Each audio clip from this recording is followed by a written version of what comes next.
Hi friends, அஸ்ஸலாமு அலைக்கும். அதிகமாக காசை கொடுத்த கடையில் வாங்காமல் சிம்பிளாக ஷவர்மா எப்படி செய்து பார்க்கலாமா?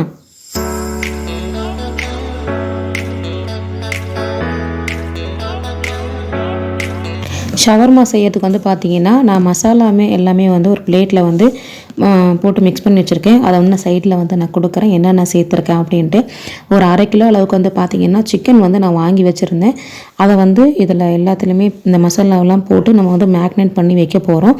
ஃபஸ்ட்டு இது நம்ம ஒரு அரை மணி நேரம் அளவுக்கு மேக்னேட் பண்ணி நம்ம வச்சுட்டோம் அப்படின்னா இந்த மசாலா எல்லாமே நல்லா ஊறி நமக்கு வந்துடும். அதுக்கப்புறமா நம்ம ஃப்ரை பண்ணிவிட்டு நம்ம ஈஸியாக ஷவர்மா எப்படி செய்யுது அப்படின்ட்டு பார்க்கலாம். இது ஒரு 1/2 ஹவர்களுக்கு அப்படியே நம்ம ஊற வச்சுக்கலாம். இப்போ சிக்கன் ஒரு பக்கம் ஊறிட்டுருக்கு. கரெக்டாக 1/2 ஹவர் கழித்து பார்த்தீங்கன்னா நல்லாவே ஊறி வந்துருச்சு.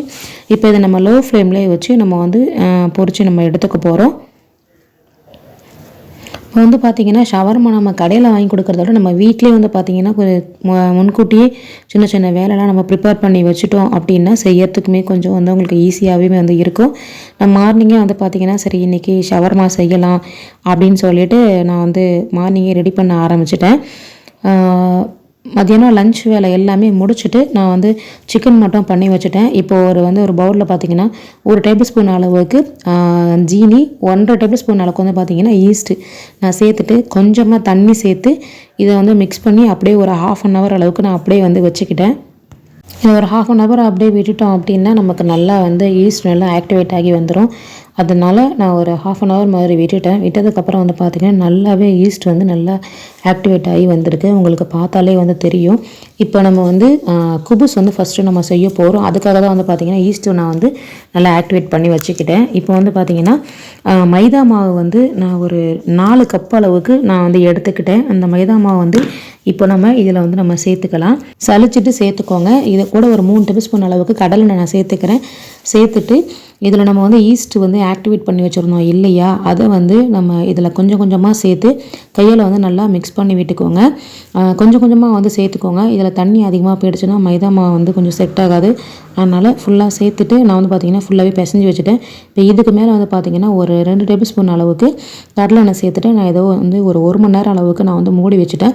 முடிச்சதுக்கப்புறம் பார்த்திங்கன்னா மாவு நல்லா நல்லா டபுள் மடங்கு ஆகி வந்துருச்சு. இப்போ பார்த்தாலே உங்களுக்கு தெரியும் நல்லா மாவு நல்லா புளிச்சுமே வந்துருச்சு. இதை ஃபுல்லாக நான் கையால் வச்சு நல்லா பிசைஞ்சு விட்டுட்டு இது அப்படியே ஒரு 5 நிமிஷம் அளவுக்கு அப்படியே ஒரு ஓரமாக தனியாக இருக்கட்டும். இப்போ பார்த்திங்கன்னா நான் பரட்டுறதுக்கு கொஞ்சமாக மைதா மாவு சேர்த்துட்டு அந்த மாவு நல்லா கை அழுத்தம் கொடுத்து பிசைஞ்சிங்க அப்படின்னா உங்களுக்கு நல்லாவே மாவு ரெடியாகி வந்துடும். இப்போ பார்த்திங்கன்னா நான் கரெக்டாக எனக்கு இதில் ஒரு 8 உருண்டை அளவுக்கு வந்துச்சு. அதனால் ஃபஸ்ட்டு உருண்டையுமே நான் பிடிக்க ஆரம்பிச்சிட்டேன்.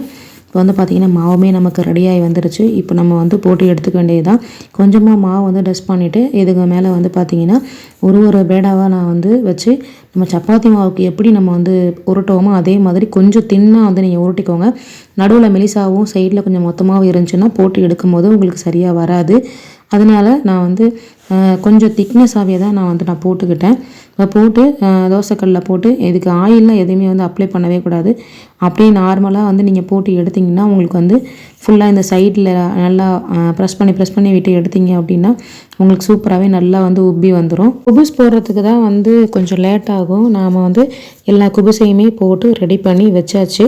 அடுத்தது சிக்கனையும் பொரிச்சு வச்சுருந்தோம் இல்லையா, அது எல்லாத்தையுமே குட்டி குட்டியாக சாப் பண்ணி வச்சுக்கலாம் அப்படின்னு சொல்லிட்டு எல்லா சிக்கனையுமே குட்டி குட்டியாக சாப் பண்ணி வச்சாச்சு. அவ்வளோதான். இப்போ நம்ம எப்படி செய்யறதுன்ட்டு பார்க்கலாம். ஒரு பிளேட்டில் பார்த்திங்கன்னா ஃபஸ்ட்டு நான் ரெடி பண்ணி வச்சுருந்த குபுசையுமே வச்சுக்கிட்டேன். இதுக்கு மேலே பார்த்திங்கன்னா மைனஸ்மே ரெடி பண்ணி வச்சுருந்தேன். அது நான் டிஸ்கிரிப்ஷனில் கொடுக்குறேன், செக் பண்ணி பாருங்கள். ரொம்பவும் ஈஸியாக இருக்கும். மைனஸ்மே ஃபுல்லாக அப்ளை பண்ணிட்டு இதுக்கு மேலே பார்த்திங்கன்னா கொஞ்சமாக சாட் பேப்பர் நான் தூள் ஆட் பண்ணிக்கிட்டேன். போட்டுட்டு இது நடுவில் பார்த்திங்கன்னா சிக்கன் பொரிச்சு வச்சுருந்தேன் இல்லையா, அது ஃபுல்லாகவுமே வச்சுட்டு இதுக்கு மேலே கொஞ்சமாக நான் மைனஸுமே நான் இதில் சேர்த்துட்டு இதுக்கு மேலே உங்களுக்கு டொமேட்டோ கெச்சப்பு உங்களுக்கு எது இருக்கோ அது நீங்கள் ஆட் பண்ணிக்கலாம். ரொம்ப டேஸ்டியாக இருக்கும்.